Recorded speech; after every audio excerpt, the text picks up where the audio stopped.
In the very heart of a national park, a ranger discovers millions of tons of sheep wool. At first, it looks like a catastrophe, but what happens next is something no one expected. Subscribe to the channel and write in the comments which city or country you're watching from. The national park had always been described in official documents as a protected territory, but those who had spent enough years walking its land knew that the word protected was more aspiration than fact. Protection did not mean safety. It meant vigilance, endurance, and the quiet understanding that nature here survived not because humans guarded it perfectly, but because it learned to resist them. The park stretched for hundreds of kilometers in every direction, an immense body of land that shifted subtly from stone-strewn plateaus to shallow basins where ancient rivers had once flowed. Most of the year, those basins were nothing more than pale scars in the earth, cracked and brittle, their surfaces broken into geometric patterns by the relentless heat. When the wind came, it did not whisper. It scraped. It lifted dust from the ground and carried it away in long, thinning curtains, removing in minutes what had taken centuries to form.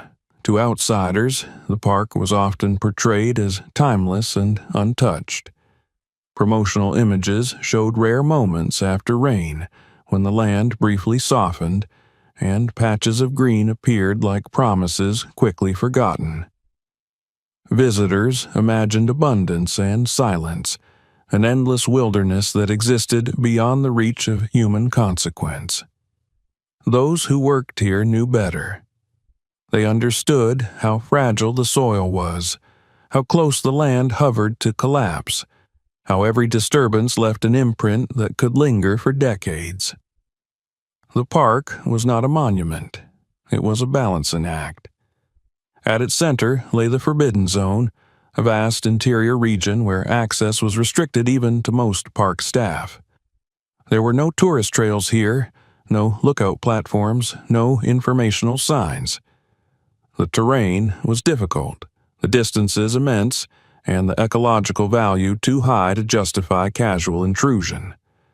The purpose of the zone was simple in theory. Leave it alone. Let the land exist without pressure, without correction, without human interference disguised as stewardship. It was meant to serve as a reference point, a living memory of how the ecosystem functioned when it was not constantly adjusted to suit human expectations. The ranger had worked in the park long enough to remember when that zone was first established. At the time, many believed it was excessive, even symbolic. But years had passed, and with them came droughts that lasted longer than anyone predicted, fires that burned hotter and faster, and erosion that crept forward in ways that maps struggled to capture. Now, the Forbidden Zone was no longer seen as an overreaction. It was seen as a necessity. He did not think of himself as a hero or a guardian in any dramatic sense. He was a man shaped by routine, by repetition, by the quiet accumulation of observation. His face bore the marks of sun and wind, his movements the efficiency of someone who had learned to conserve energy in an unforgiving climate. He knew how to read the land the way others read text. A shift in soil color, a pattern of stones disturbed, the absence of insects where they should have been plentiful. These details spoke to him, not in words, but in warnings. His years in service had taught him one lesson above all others. The land never failed suddenly. Collapse was always preceded by subtle signs that were easy to miss if one was not paying attention. He had seen areas that appeared stable give way after a single season, because the underlying structure had already been compromised. He had watched once fertile ground turn to dust not through catastrophe, but through neglect. Those memories stayed with him, shaping how he approached every patrol. The day began as most did. There was no sense of anticipation, no feeling that anything extraordinary awaited him. The recent dry season had been harsher than average, stretching on month after month with almost no relief. The risk of fire had risen sharply, and reports of wind erosion had increased along the park's outer boundaries. Management had ordered intensified patrols, particularly in regions where the land showed signs of stress. His assignment included several checkpoints scattered along a long route that would eventually bring him closer to the park's interior.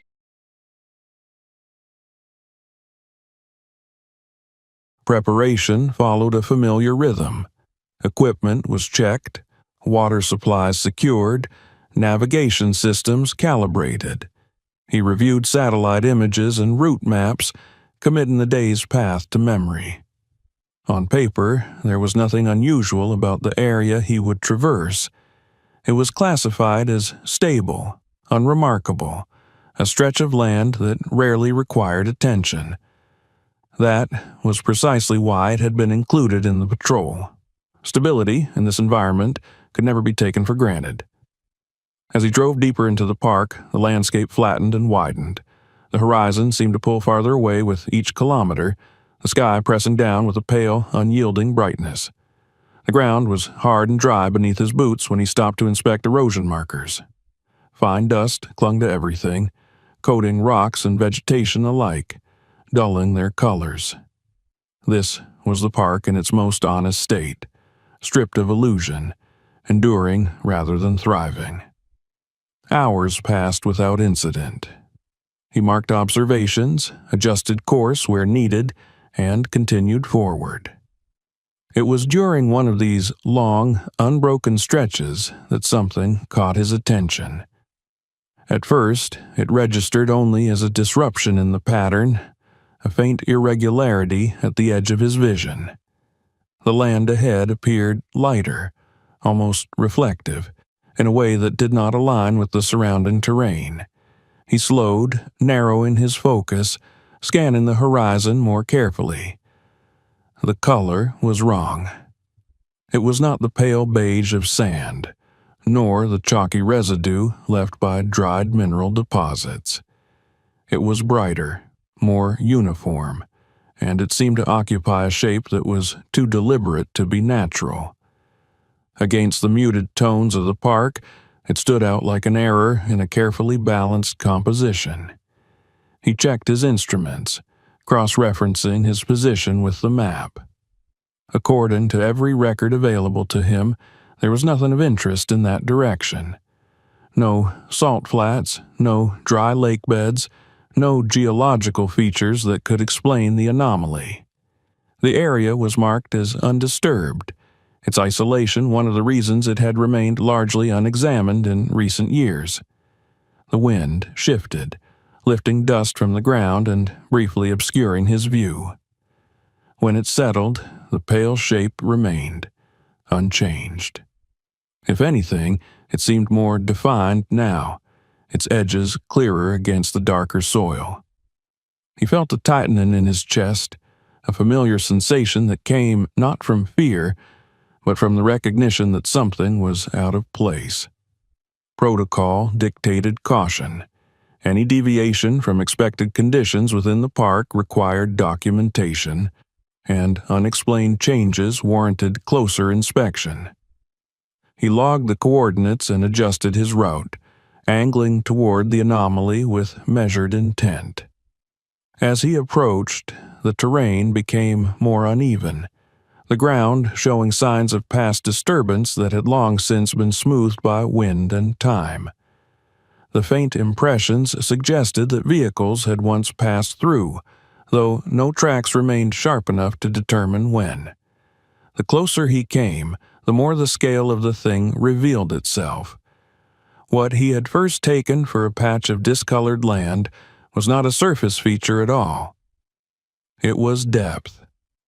A vast depression opened before him, its contours following a long, winding path that resembled a riverbed carved not by water, but by deliberate excavation. And within it lay the source of the strange brightness. The material filled the depression almost to the brim, spilling softly against its edges. It did not glint like salt or reflect like stone. Instead, it absorbed light, diffusing it into a muted glow that made the entire area seem unreal, as though the land itself had been altered at a fundamental level. He stepped closer, the air thick with dust and heat, and felt an unease he could not immediately explain. This was no natural formation. The scale alone ruled that out. Whatever lay before him had been placed here intentionally, in quantities that defied casual explanation. His first thought was of illegal dumping, an environmental crime of unprecedented magnitude. But even that explanation felt insufficient. The remoteness of the location, the absence of fresh tracks, the sheer volume of material involved all pointed to a level of planning and effort that exceeded any simple act of negligence.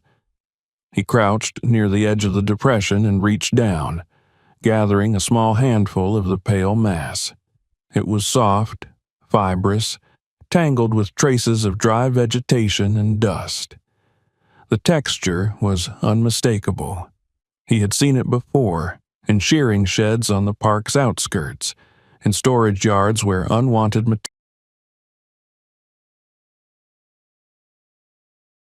The realization settled slowly, carrying with it a weight that pressed down on his thoughts.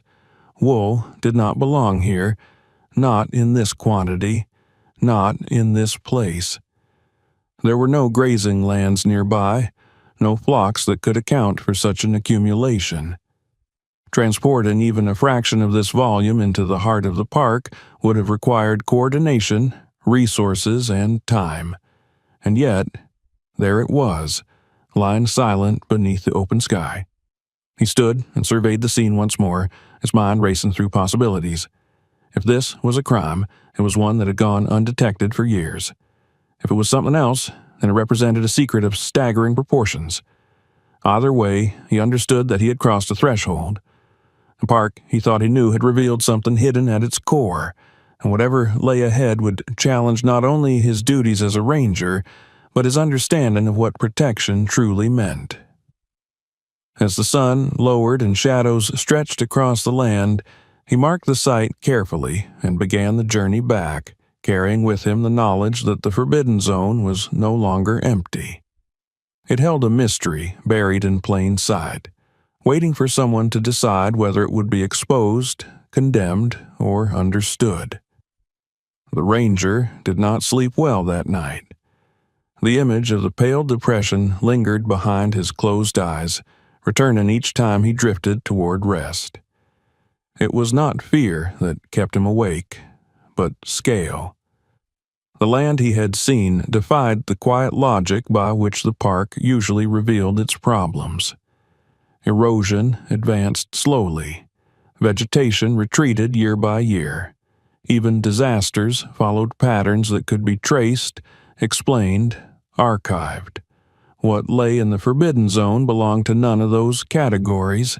It was too large to be accidental and too deliberate to be natural, yet it had existed without announcement, without documentation, without warning.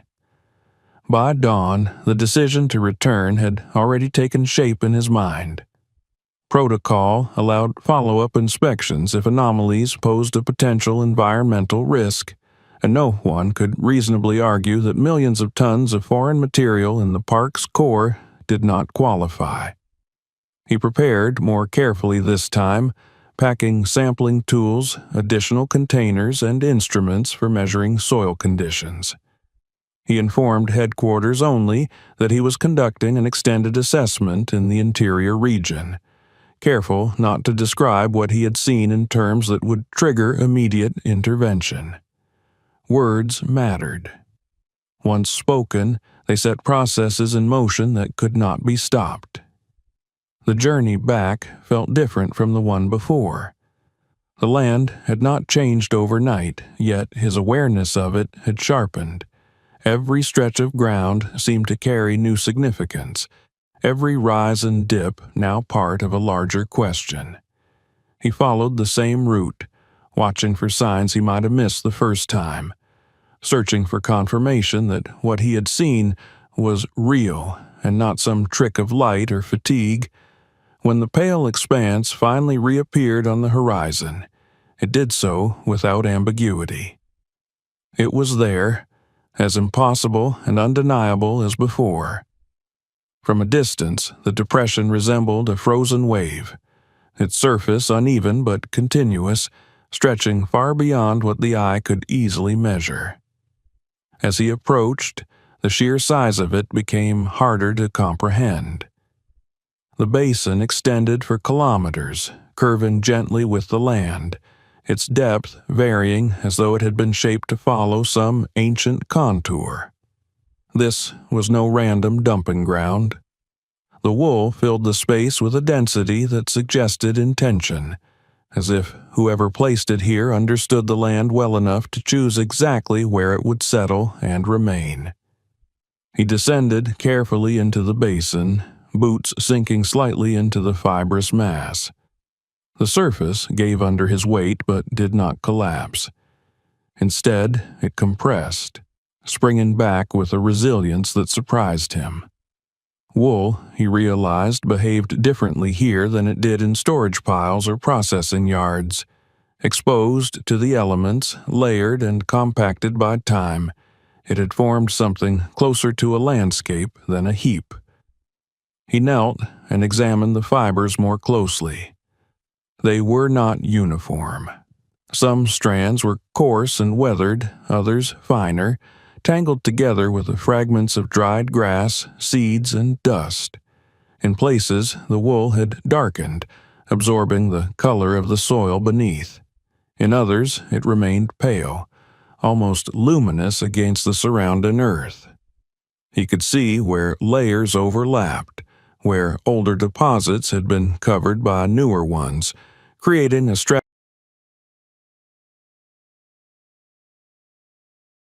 The air was strangely still within the basin.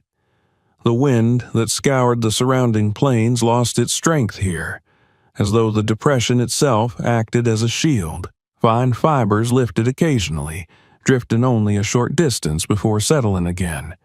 There was no foul odor, no sign of rot.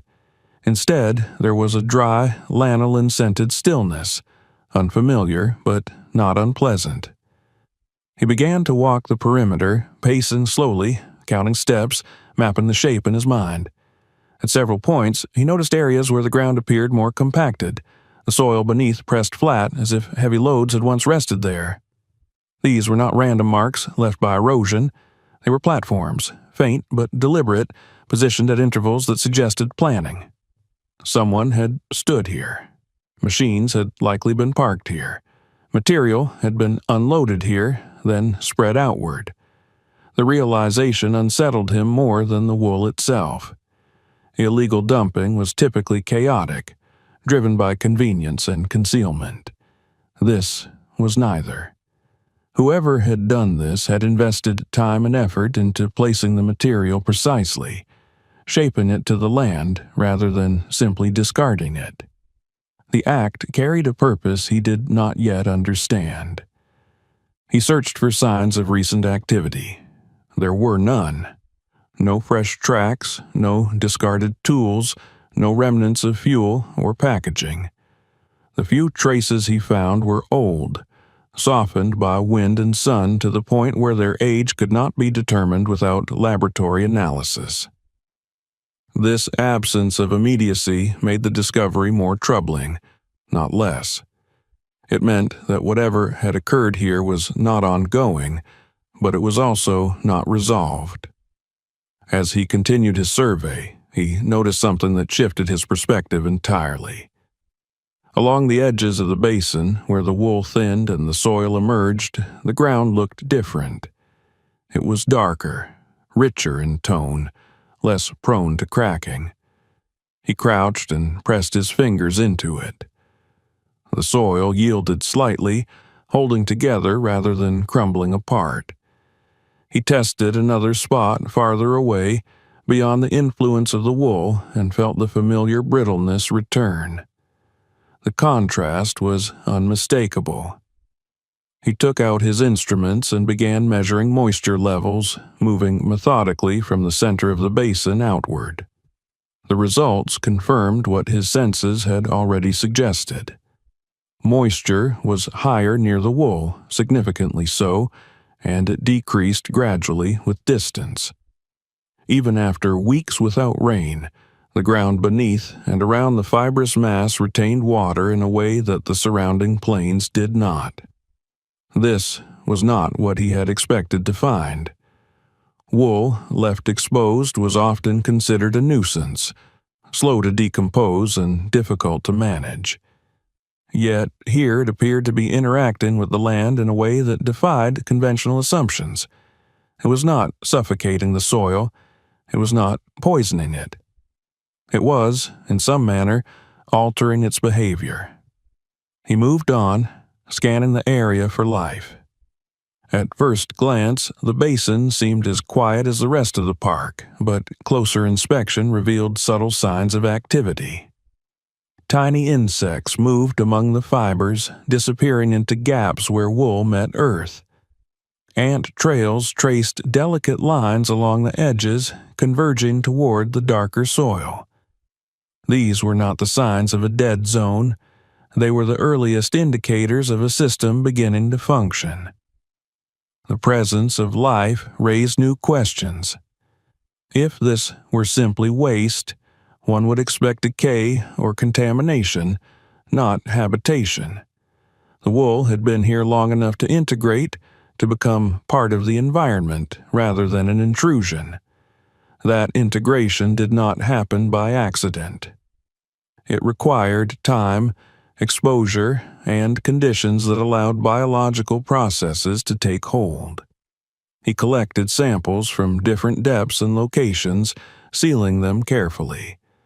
Each sample told a slightly different story, reflecting variations in age and exposure. Some fibers were brittle, breaking easily between his fingers. Others remained resilient, their structure intact. The soil beneath varied as well, from compacted layers to looser, more friable material that hinted at improved structure. As the sun climbed higher, he paused to rest, standing at the basin's edge and looking out across the park. From this vantage point, the white field appeared almost serene, a quiet anomaly in an otherwise harsh landscape. The longer he looked, the more it seemed less like a scar and more like an intervention, though whether benevolent or harmful remained unclear. His thoughts returned to the logistics of such an operation.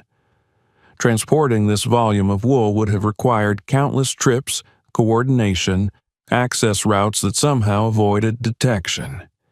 It would have taken months, perhaps years. And yet there was no record of it, no complaints filed, no satellite alerts triggered. The secrecy.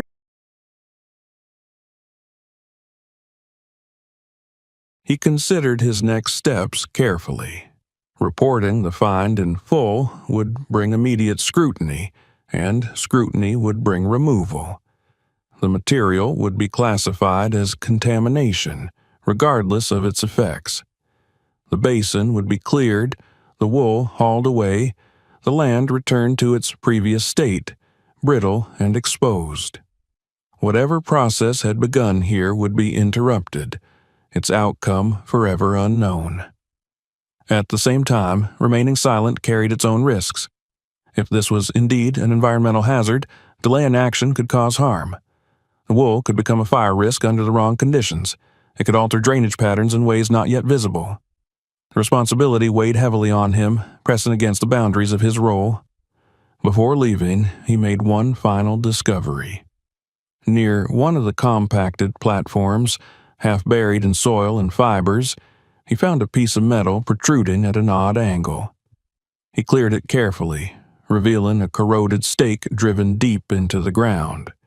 There was no sign attached to it now, no label or marker, but its presence was unmistakable. It was not debris. It was a marker, placed deliberately, its purpose now erased by time. The implication was clear. This site had once been observed, measured, perhaps even studied. Someone had stood where he now stood and marked this place as significant. The thought sent a chill through him despite the heat. This was not merely a hidden dumping ground. It was the remnant of something planned, something begun with intention and then abandoned or concealed.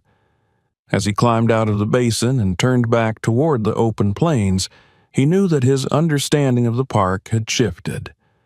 The Forbidden Zone was no longer just a protected interior. It was a repository of human action and choice, layered into the land as deeply as the wool itself. Whatever story lay beneath that white field was bound to the fate of the soil around it, and to the decisions he would make next. The answers, he sensed, would not be found on the surface, but in the past, where necessity and desperation often gave rise to actions that history preferred to forget. He returned to the White Basin sooner than he had planned. The decision felt less like a choice and more like an inevitability, as though the land itself had lodged a question in his mind that refused to loosen its grip. After the second visit, after the discovery of the rusted marker and the unsettling realization that this place had once been measured and watched, sleep became shallow and fragmented. His thoughts circled the same point again and again. If this was an experiment, then its results were unfolding in real time, and he might be one of the few people left who could still observe it before outside forces intervened. Several days passed before he returned, enough time for the wind to move, for temperatures to fluctuate, for the land to behave as it always did under pressure. During those days, he monitored satellite data, rainfall reports, and temperature maps. Nothing unusual appeared. No storms had passed through the region. No moisture should have been available to soften the ground. And yet, when he finally approached the basin again, something felt unmistakably different. The change announced itself subtly, in ways that would have been easy to overlook had he not been looking for it. The air above the depression seemed heavier, less sharp with dust. The wind, still present across the plains, lost its edge as it crossed the basin, its force dampened as though absorbed. Even before he reached the wool itself, he noticed that his boots kicked up less powdery soil.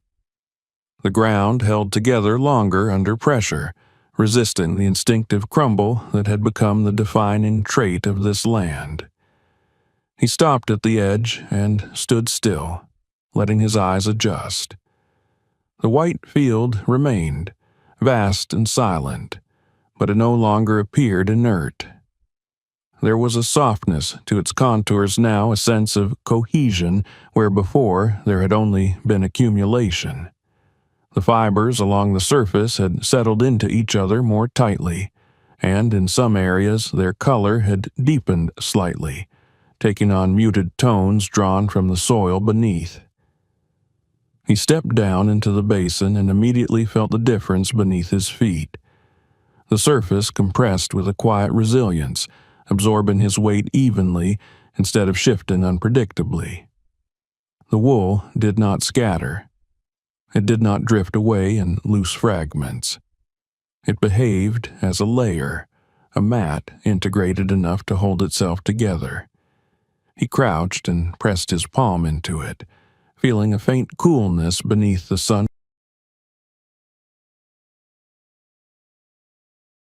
Curiosity sharpened into something closer to concern.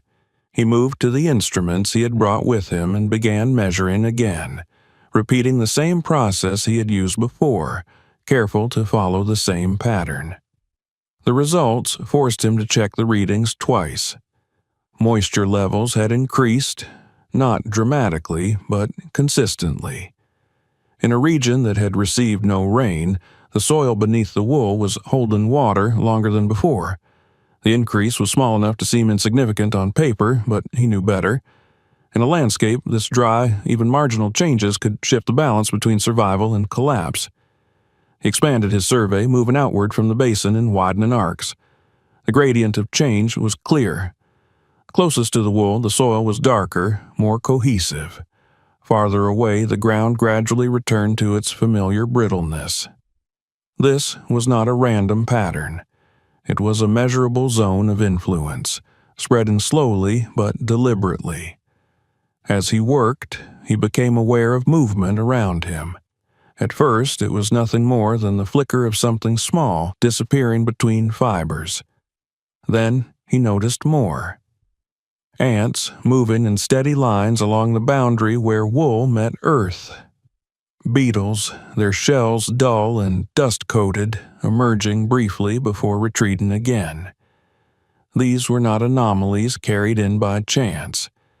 They were residents, or at least pioneers, responding to conditions that supported them. The realization unsettled him more deeply than the physical changes. Life did not return to dead ground without cause. Microorganisms, insects, and plants followed gradients of opportunity, responding to moisture, temperature, and nutrients. The wool was not merely present, it was altering those gradients. He knelt near the edge of the basin and parted the fibers carefully, exposing the soil beneath. What he saw contradicted everything he had been taught to expect in such an environment. The soil was not powdery. It held together in small aggregates, clumps that resisted immediate disintegration. When he broke one apart, it did not collapse into dust, but separated along natural boundaries, revealing a structure that had been absent for years. This structure mattered. Without it, soil could not retain water or support roots. Its loss was one of the first signs of degradation and one of the hardest to reverse. And yet, here it was, reappearing under a layer of what most people considered agricultural waste.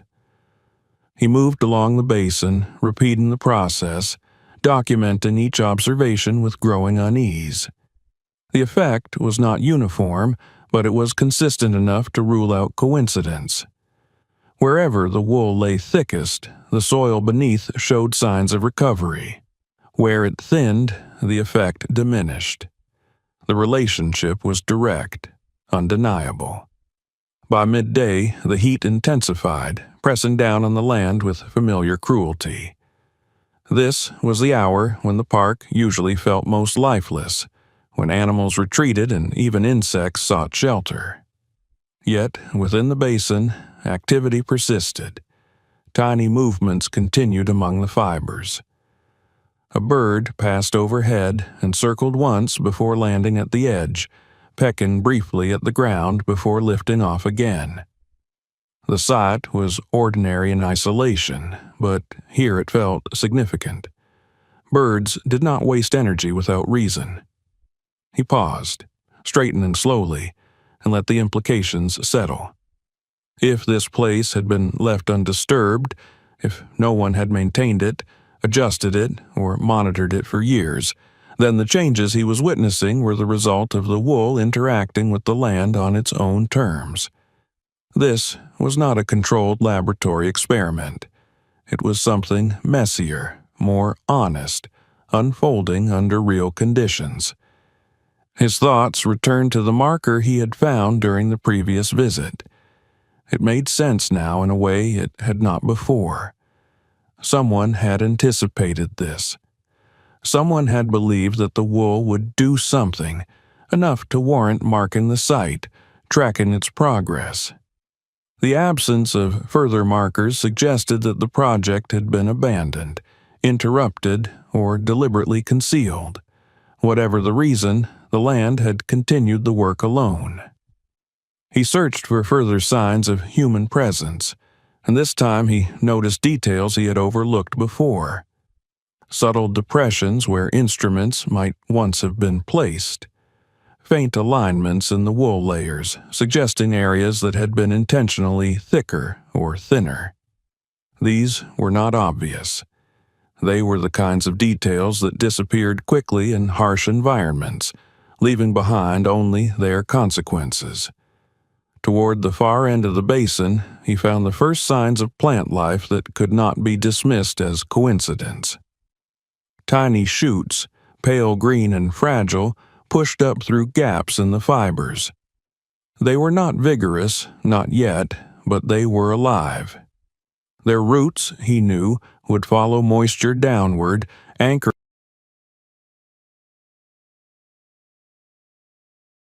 He felt a tightening in his chest, a mixture of awe and apprehension. This was not supposed to be happening here, not without irrigation, not without chemical inputs, not without active management.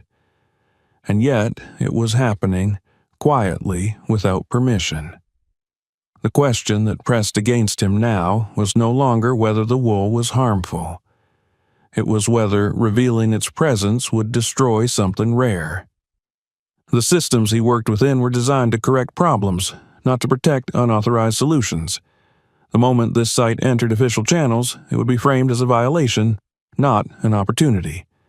He documented everything meticulously, knowing that evidence might one day be his only defense against disbelief. Measurements, photographs, samples, maps. He moved with the care of someone aware that he was standing at the edge of a threshold, beyond which choices carried consequences he could not fully predict. As the afternoon wore on, he discovered one final detail that confirmed his growing suspicion. Near one of the older layers of wool, partially embedded in soil that had clearly been altered over time, he found another piece of metal. This one was smaller, almost consumed by rust, but its shape was unmistakable. It was part of a tag, the kind used to label experimental plots.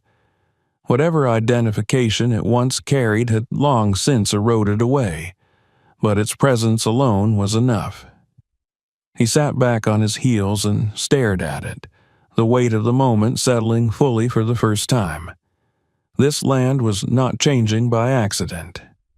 It was responding to an idea, one that had been tested here quietly, away from scrutiny, perhaps out of desperation. The people who had initiated it were gone, their names erased, their work unfinished. But the land had not forgotten. As he left the basin that evening, the sun casting long shadows across the white field, he felt the story of the place shifting beneath his feet. The Forbidden Zone was no longer just a sanctuary of untouched nature. It was a repository of human hope and failure, layered together in wool and soil.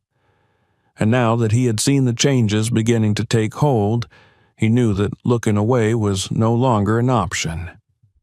The answers he sought would not be found in the present alone. They lay buried in the past, in decisions made when the land had first begun to fail, and people had been forced to choose between obedience and survival. The land had answered him in its own language, and now the ranger needed to learn who had first asked the question. After the third visit to the basin, after witnessing changes that could no longer be dismissed as coincidence or illusion, he understood that observation alone was no longer enough. What he was seeing had roots that stretched beyond the present moment, buried deep in decisions made years earlier, when the soil had begun to fail and desperation had quietly replaced optimism across the country's agricultural heartlands. He began with what he knew best: records. Not the polished summaries prepared for public reports, but the raw archives few people ever revisited once policies shifted and funding dried up. In the evenings, after returning from patrol, he logged into databases that tracked land degradation, soil carbon levels, erosion events, and abandoned agricultural zones. The numbers told a grim story. Year after year, organic matter declined. Moisture retention worsened. Productive land slipped almost unnoticed into irreversible exhaustion. Programs had been announced, trialed, praised, and then quietly shelved when results failed to appear quickly enough to justify continued investment. Running parallel to those records was another set of data, one that at first seemed unrelated. Wool production statistics, export values, storage costs, disposal expenses. As he traced the timelines, the overlap became impossible to ignore. The same years that marked the steepest declines in soil health also marked the collapse of profitability in the wool industry. Prices fell.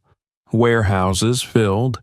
Farmers reported bales they could not sell and fibers too coarse or contaminated to process.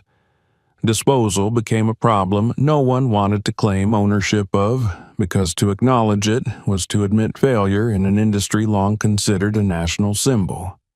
He followed the trail further back, searching for intersections where these two crises might have touched. It was there, buried in outdated funding proposals and half-archived research notes, that he found the first hint. A pilot initiative, briefly mentioned and never expanded upon, proposed exploring unconventional organic materials for soil restoration in arid environments. The language was cautious, almost apologetic, as though its authors already anticipated resistance. Wool was listed among several candidates not as fertilizer, but as a structural.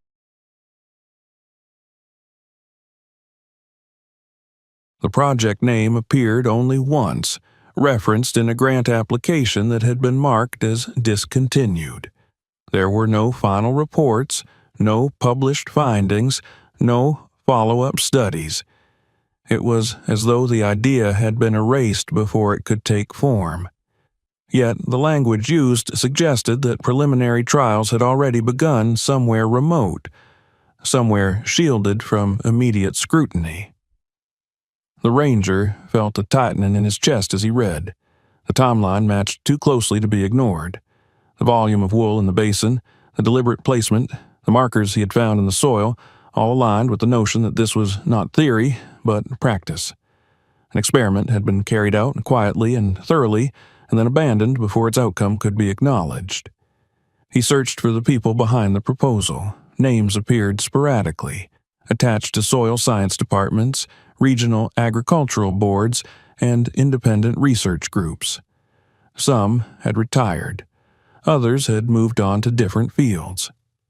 A few had left no trace at all beyond a scattering of citations in unrelated work. None were associated with ongoing programs. It was as if a line had been drawn through that chapter of their careers, deliberately closing it.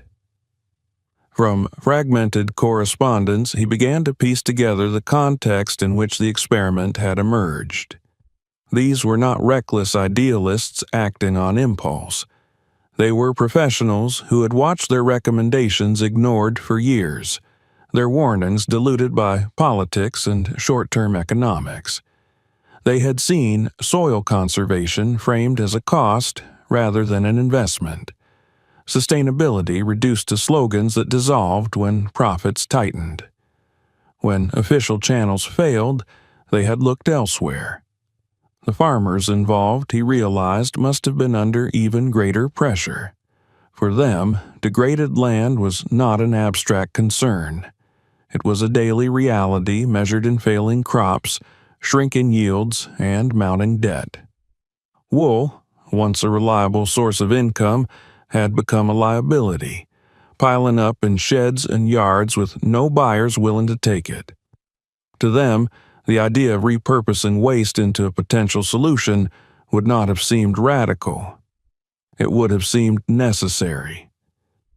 The question that lingered was why they had chosen the heart of the national park. The answer emerged slowly as he considered the constraints they faced.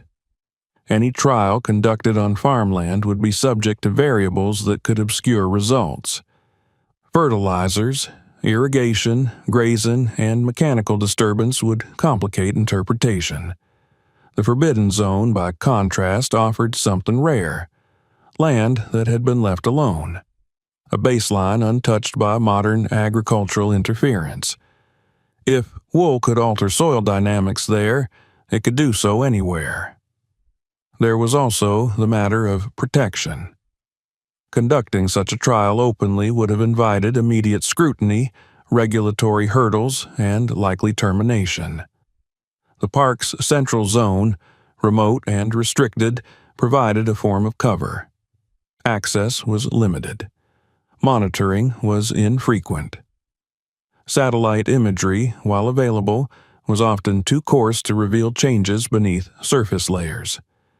It was a risk, ethically and legally, but one that may have seemed justified when weighed against the certainty of continued land collapse.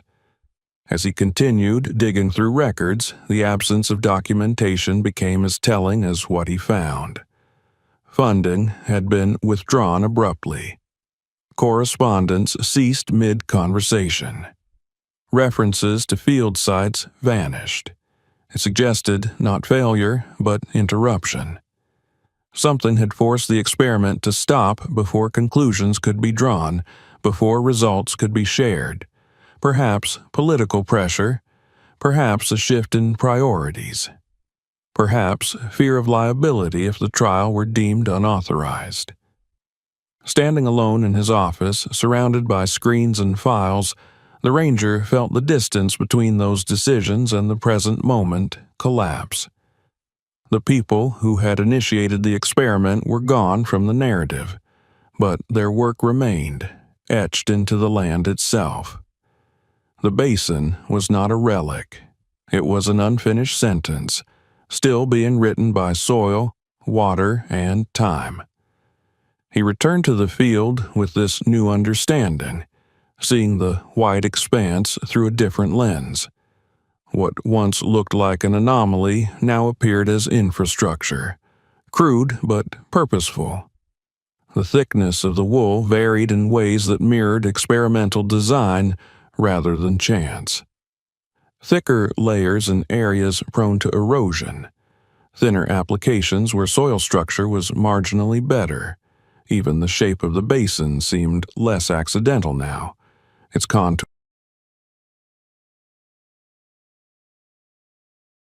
The markers he had found took on new meaning. They were not warnings or boundary signs. They were reference points, anchors for data that would never be collected, or that had been collected and lost.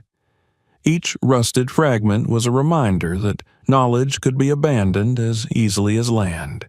Yet, despite the silence that followed the project's disappearance, the experiment itself had not failed. The land was responding, slowly, imperfectly, but undeniably.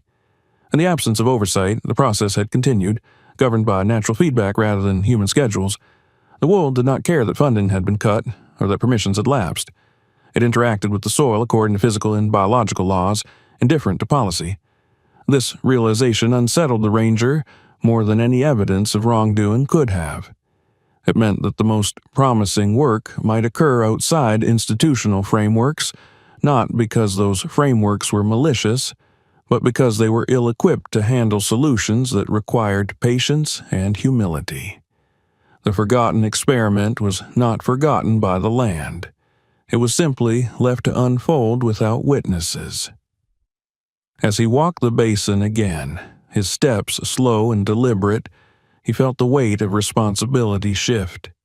He was no longer merely guarding a park or documenting an anomaly.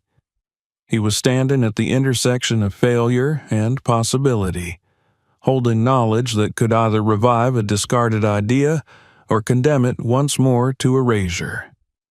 The next question pressed heavily upon him. If this experiment worked, if it could be replicated and scaled, it would challenge established approaches to land management. It would disrupt industries, redefine waste, and force a reckoning with decades of misaligned priorities. That kind of change rarely occurred quietly. It invited opposition as readily as it inspired hope. As dusk settled and the white field absorbed the fading light, he understood that the story he had uncovered was not finished.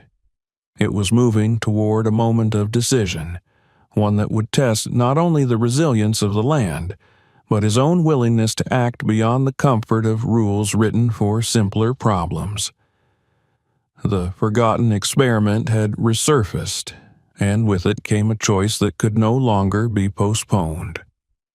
Understanding replaced suspicion slowly, the way dawn replaces night without a clear dividing line. After uncovering the fragments of the forgotten experiment, the ranger no longer looked at the White Basin as a violation frozen in time, but as a process still unfolding.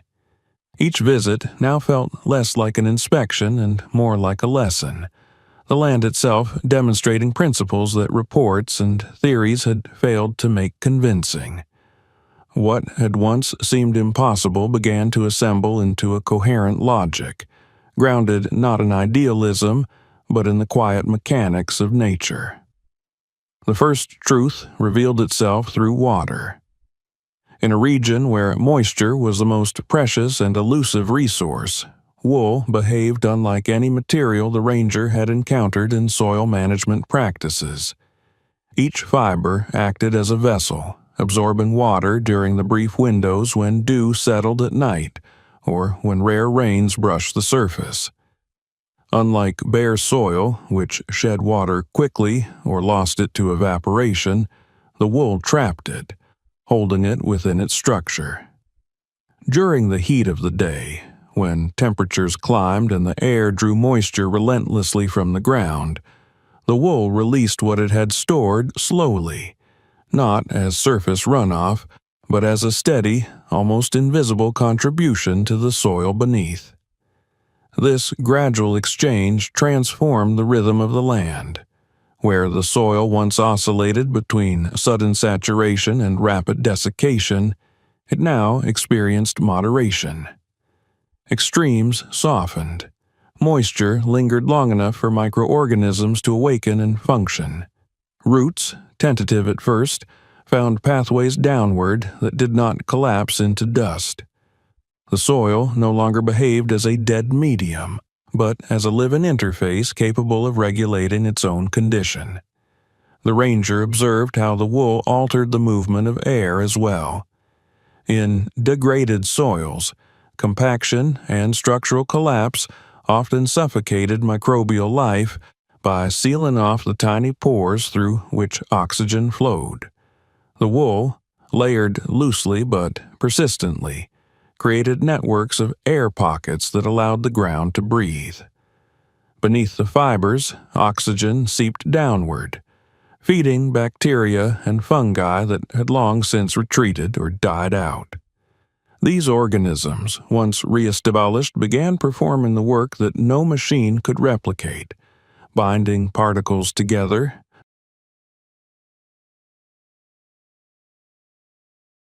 Temperature followed a similar pattern of stabilization.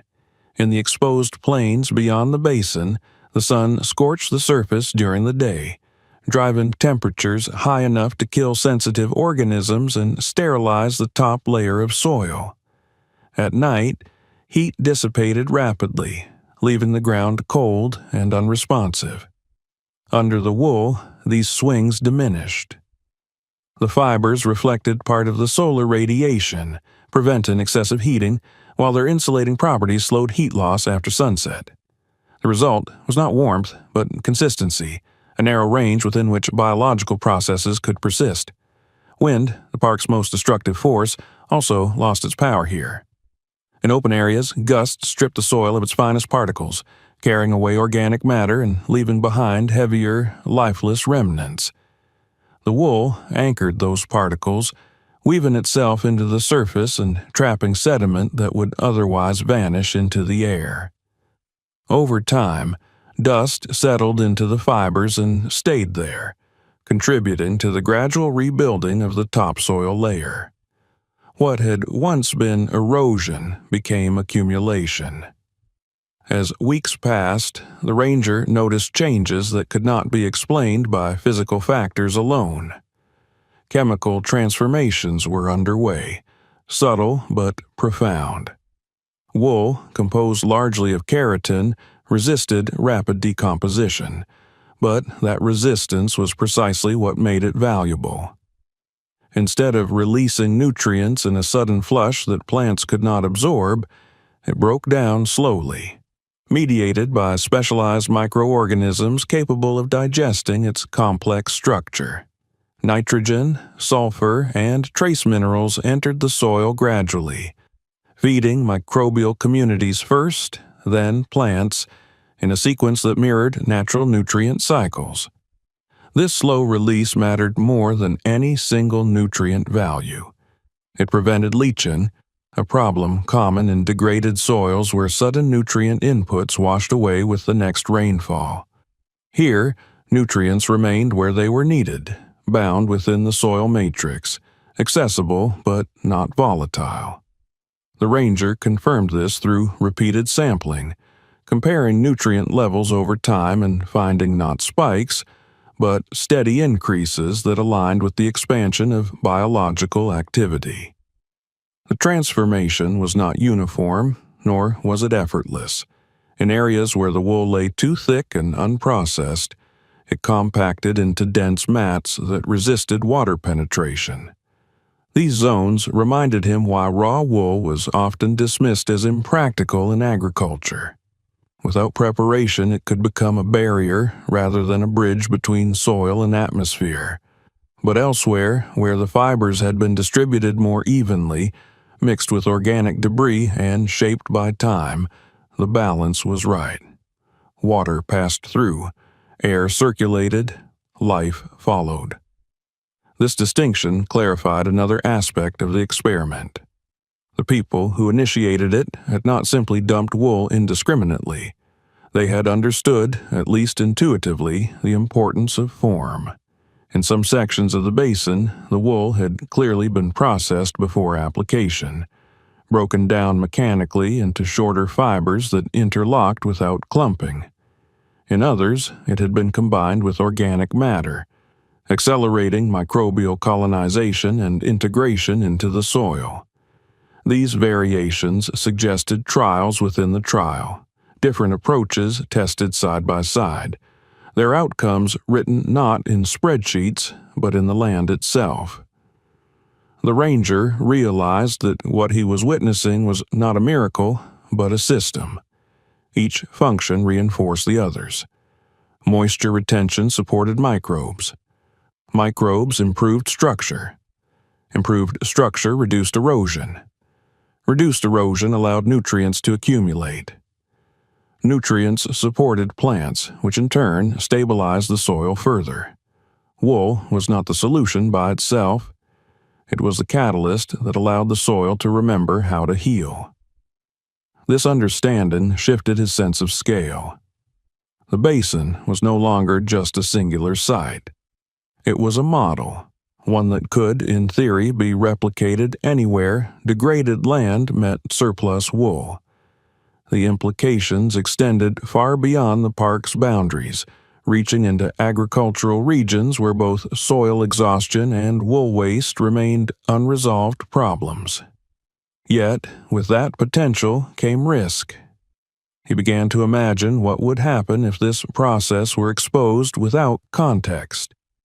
Commercial interests would see opportunity, not balance. Wool would be applied excessively, indiscriminately, without regard for local conditions. Short-term results would be demanded, and when they failed to materialize instantly, the method would be dismissed as another false promise. Worse, the basin itself could be overexploited, stripped of its accumulated material in the name of.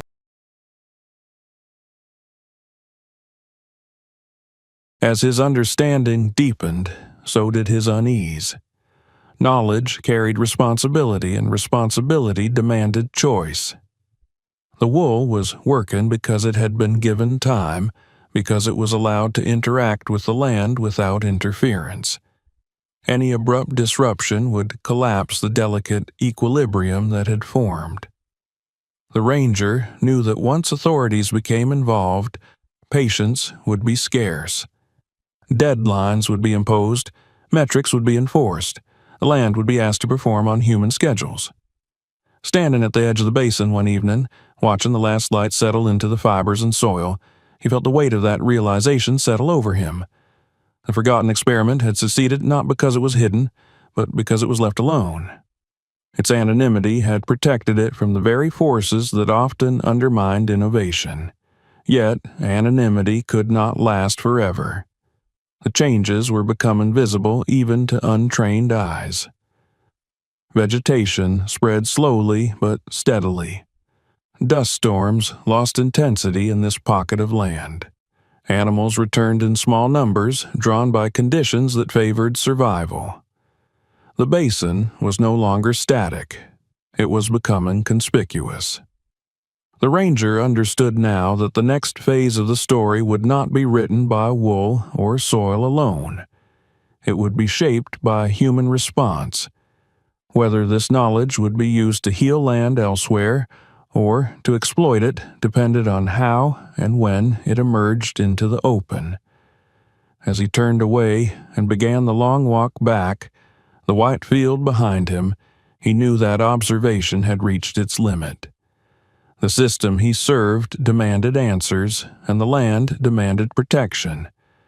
Between those demands lay a narrow path, and he would soon have to choose how to walk it. By the time the ranger understood how completely the wool had altered the soil, the problem was no longer scientific.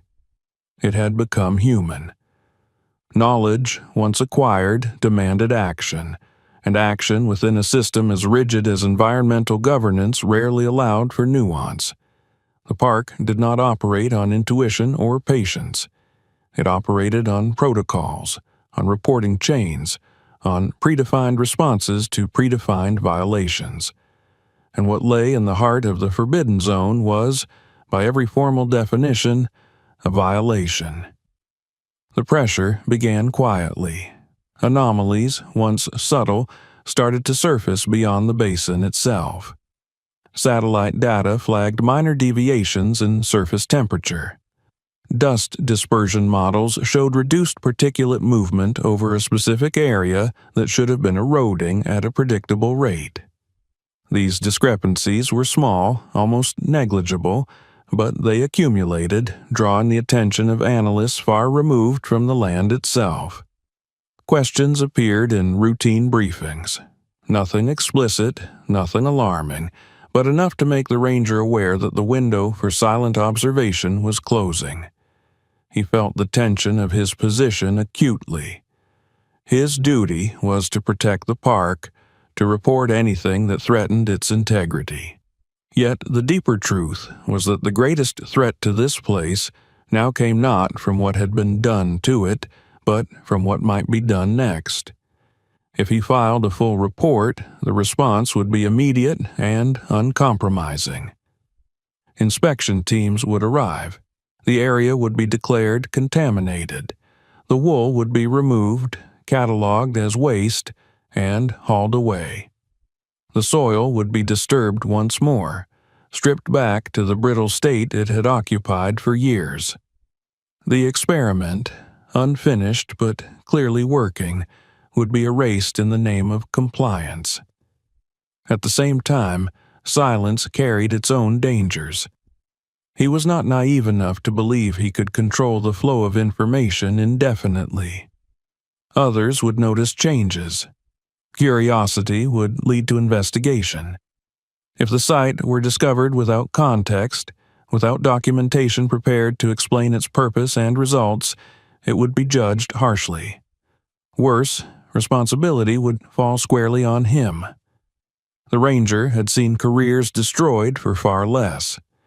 He had also seen land ruined by well-intentioned interventions executed too quickly. His internal conflict sharpened with each passing day. He reviewed regulations late into the night, searching for loopholes that did not truly exist. Environmental law was designed to prevent damage, not to accommodate unapproved solutions, no matter how promising. The language left little room for discretion. Protection, in bureaucratic terms, meant restoring areas to their documented baseline, not allowing them to evolve beyond it. Yet, the land itself offered a different definition of protection. The basin did not ask for restoration to a past state. It asked for continuity. The soil had crossed a threshold, one that could not be reversed without cost. The wool had become part of the system, interwoven with dust, microbes, roots, and moisture.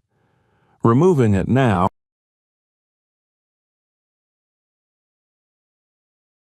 the ranger began to document the site in secret, expanding his records beyond what was required. He mapped the spread of vegetation, tracked moisture gradients, measured soil density and temperature at regular intervals. He stored samples carefully, labeling them with dates and precise locations. If the moment came when he had to speak, he wanted evidence strong enough to withstand skepticism. He was no longer gathering data for curiosity. He was building a case. Still, doubt followed him. He knew the risks of romanticizing a phenomenon simply because it defied convention. History was filled with examples of promising ideas that collapsed under broader application. What if the wool posed long-term risks not yet visible? What if pests adapted to it? What if fire behaved unpredictably in its presence? His responsibility was not only to the land as it was now, but to the land as it would be in decades. The first external disturbance came sooner than he expected. During a routine patrol near the park's boundary, he noticed unfamiliar tire marks, faint but recent, leading toward the interior. They did not cross into the forbidden zone, but they angled too close for comfort. Someone was searching. Whether they were prospectors, opportunists, or simply lost travelers, he could not say, but the implication was clear. Secrecy was eroding. That night, he weighed his options with brutal clarity. He could submit a partial report, vague enough to delay immediate action but detailed enough to establish official awareness. He could attempt to reach out to one of the scientists whose names he had found in the archives, hoping to revive the experiment under legitimate oversight. Or he could continue to monitor quietly, gambling that time would strengthen the land's case faster than scrutiny would destroy it. Each option carried consequences he could not fully control. Partial truth might invite misinterpretation. External allies might alert authorities prematurely. Silence might end in exposure without preparation. There was no clean path forward. What ultimately guided his decision was memory. Years earlier, he had watched a section of the park collapse after a rushed intervention. Officials had responded to erosion reports by clearing vegetation and reshaping the land according to standardized models. The area had looked orderly for a season. Then the winds returned, and without roots or organic matter to anchor it, the soil vanished. The intervention had satisfied policy and destroyed resilience. Standing alone beneath the stars, the ranger realized that his role was not to enforce perfection, but to prevent irreversible harm. The wool basin represented a rare convergence of waste and recovery, of human error transformed into possibility. To destroy it prematurely would be an act of fear, not stewardship. He chose a narrow, precarious course. He would not report the site as a violation, not yet.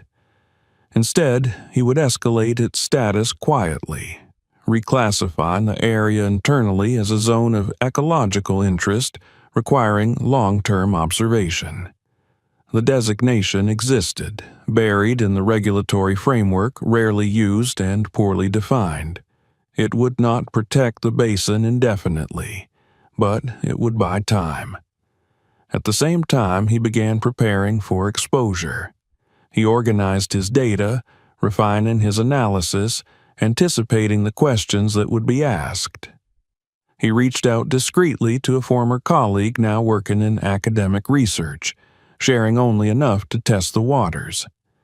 The response he received was cautious but unmistakably intrigued. The balance he struck was fragile. Each day that passed without intervention strengthened the land's recovery but increased the risk of discovery.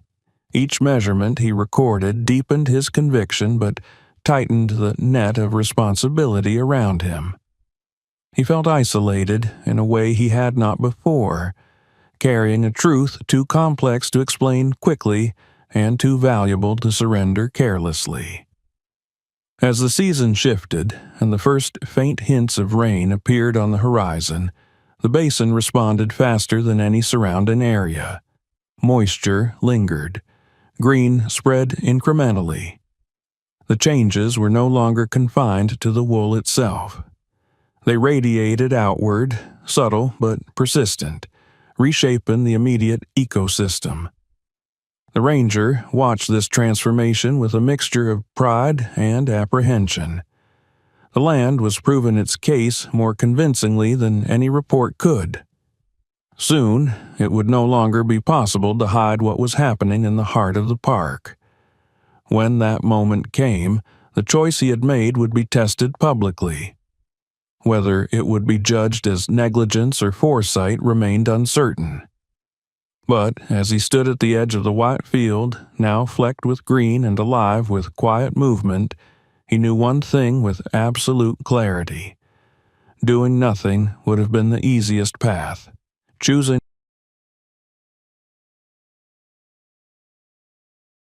And it was not finished yet. Time became the final witness. After the choice was made, after the ranger committed himself to protecting the process rather than exposing it prematurely, the land entered a phase where change no longer asked for attention but demanded it. The silence that had once concealed the basin began to dissolve, not through noise or intrusion, but through growth. What unfolded did so slowly enough to evade spectacle, yet steadily enough to alter the identity of the place itself. The first season passed with restraint. Rains arrived late and lightly, as they often did, scattered across the region in uneven patterns. Elsewhere in the park, the water vanished almost as quickly as it fell, absorbed briefly before evaporating or running off hardened surfaces. In the basin, it stayed. The wool darkened with moisture, holding it through the heat of the following days, releasing it back into the soil beneath. Where the land outside returned to its pale, exhausted tones within a week, the basin retained a muted richness, a lingering softness that marked it as different. By the time the second season arrived, the difference could no longer be described as subtle. The vegetation that had once appeared as isolated shoots now formed irregular patches of green, spreading outward from the wool like a slow tide. These were not cultivated plants, not species introduced or managed. They were opportunists, pioneers that followed moisture and nutrients wherever they found them. Grasses took hold first, their roots binding the upper layers of soil.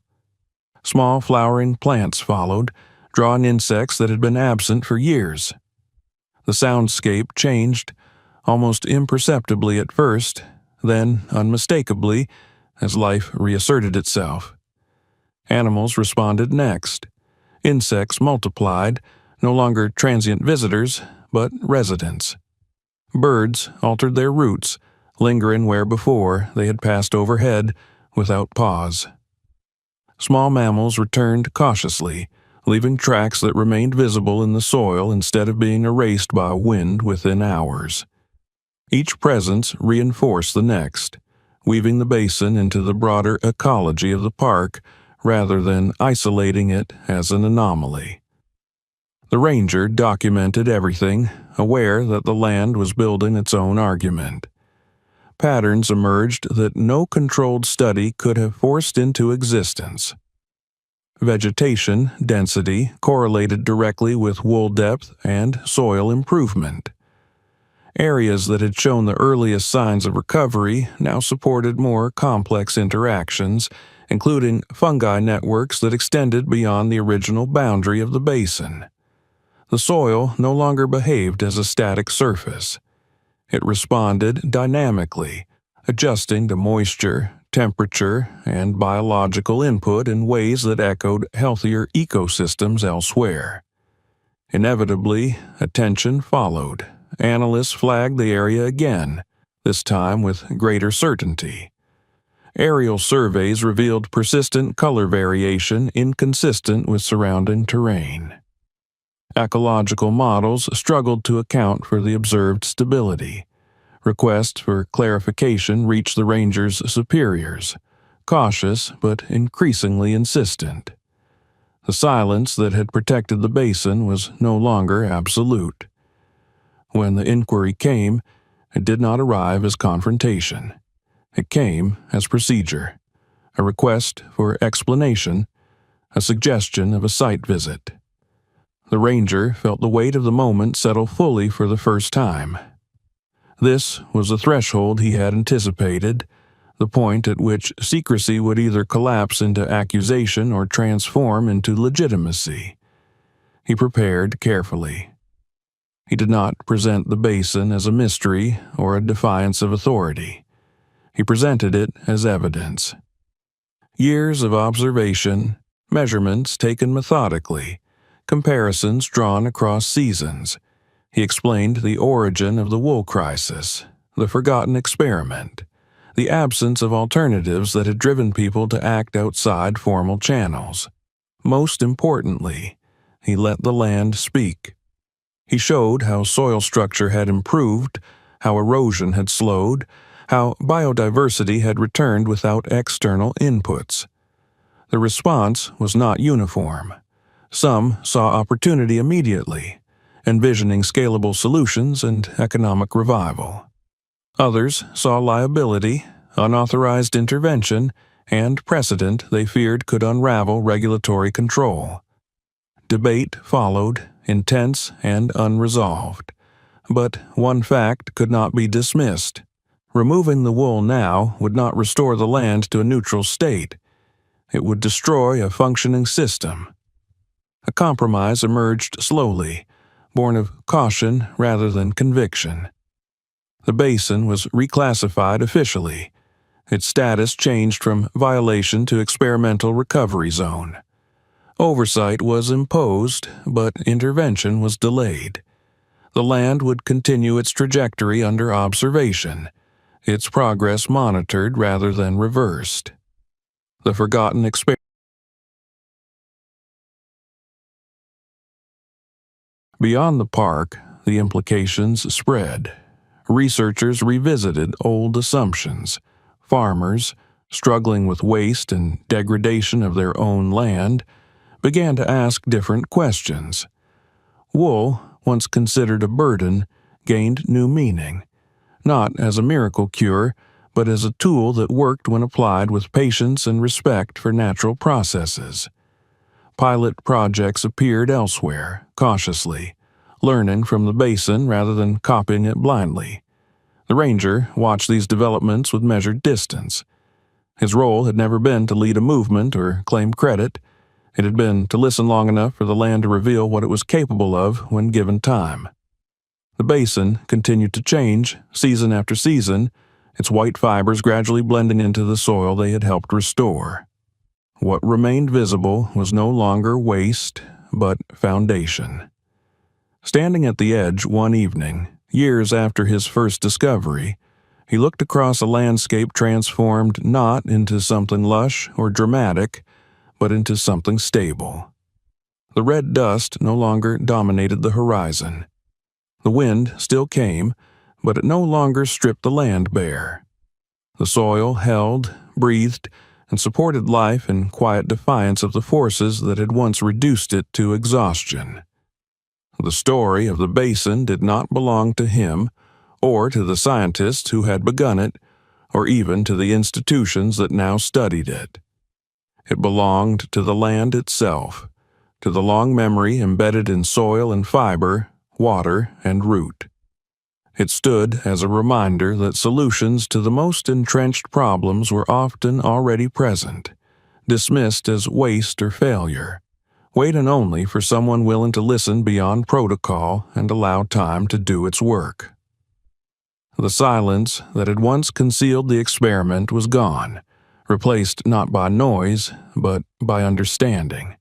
And in that understanding lay a future shaped not by control, but by cooperation between human intention and natural resilience. If this story made you look at the world differently, don't stop here. Subscribe to the channel so you won't miss the next discoveries and hidden stories we uncover. Watch the next video and explore more stories like this one.